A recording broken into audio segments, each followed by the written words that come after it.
Chapter 77. The King Comes. Luke 19.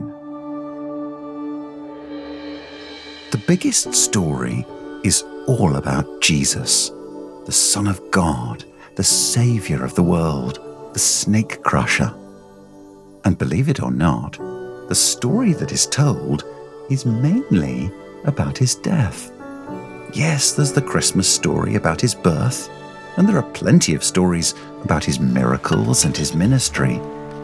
But the biggest thing about the biggest story is that Jesus died. And of course, that he didn't stay dead.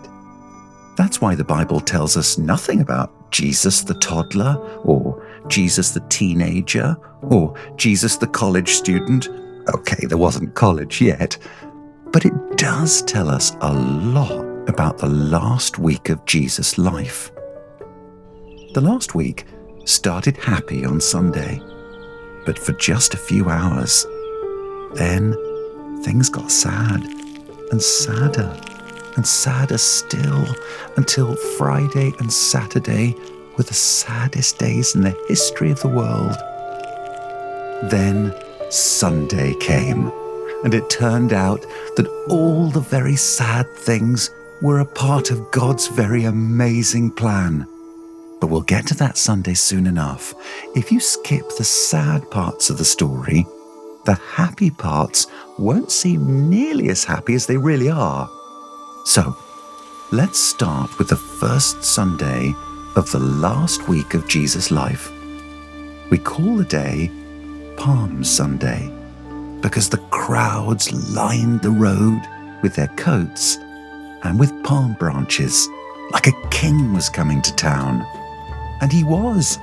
The king was Jesus. And as he rode to Jerusalem on a donkey, the disciples and the crowds of pilgrims gathered round to sing his praises. "Hosanna to the Son of David," they shouted. "Blessed is the King who comes in the name of the Lord."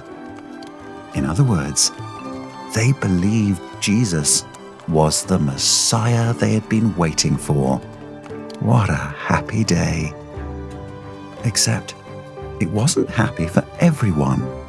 The Pharisees didn't like all the attention Jesus was getting, and they didn't think Jesus deserved the praise he was receiving. "Teacher," they said to Jesus, "tell your disciples to be quiet." Jesus made clear he didn't agree with the professional party poopers. "If these people were silent," he said to the Pharisees, "the stones would start singing in their place. You can't shut up the whole world when its creator comes to town." As happy as the crowds were on Palm Sunday, by the time Jesus made it near the city, his smiles had turned to tears. He looked at the great city of Jerusalem and wept, because he knew what was going to happen.